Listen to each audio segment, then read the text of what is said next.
Okay, good day to all science students. In this video lesson, we are going to tackle about the amount of solute in a given volume of solution. This topic will be about percentage composition by volume.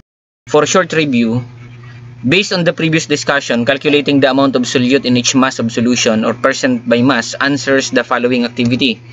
Write the formula to be used in calculating amount of solute in each mass of solution or percent by mass. Okay, what will be the answer in each blank box? Okay, percent by mass is equals to mass of solute over or divide by mass of solution times 100%. Okay, halos ito din po ang magiging formula doon sa percent by volume. Kaya kung kabisado nyo na tong formulang ito, almost the same ang sa volume. Okay, the following are the steps used as guide in calculating the amount of solute in each mass of solution or the percent by mass. Arrange the steps accordingly. Write steps 1, 2, 3, and 4. Tingnan natin yung 4. Alin kaya dyan yung number 1? Okay, the number 1 is identify the given. What are given? And what is asked? And then we have the formula. Write the formula to be used and then substitute the formula.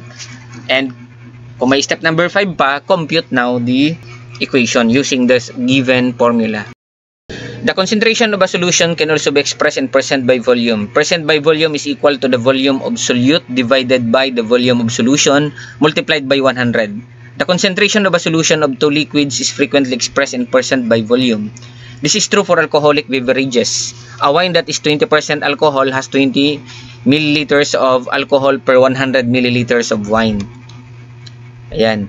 So, volume of solution is equals to volume of solute plus volume of solvent. So, if that is 20%, that is 20 ml for every 100 ml. And, of course, the volume of solvent will be 80% or 80 ml of every 100 ml.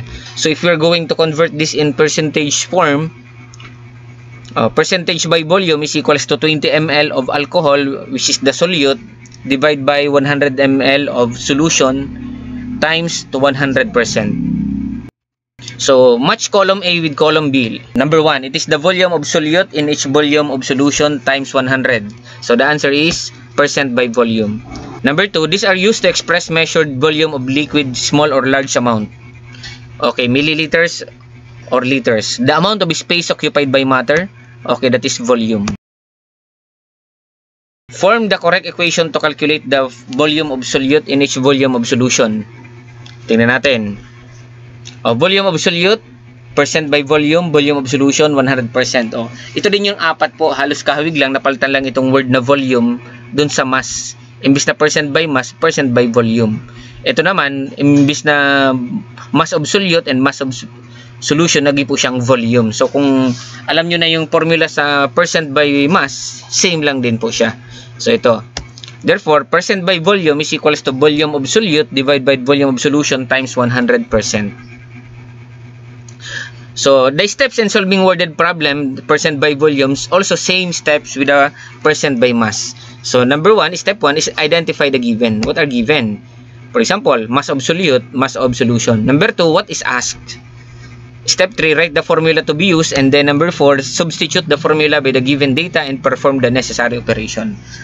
Let us have a sample problem.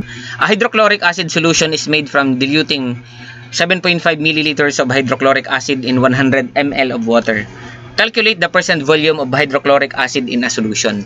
So, okay, what are the steps in problem solving? Number 1 is identifying the given. What are given?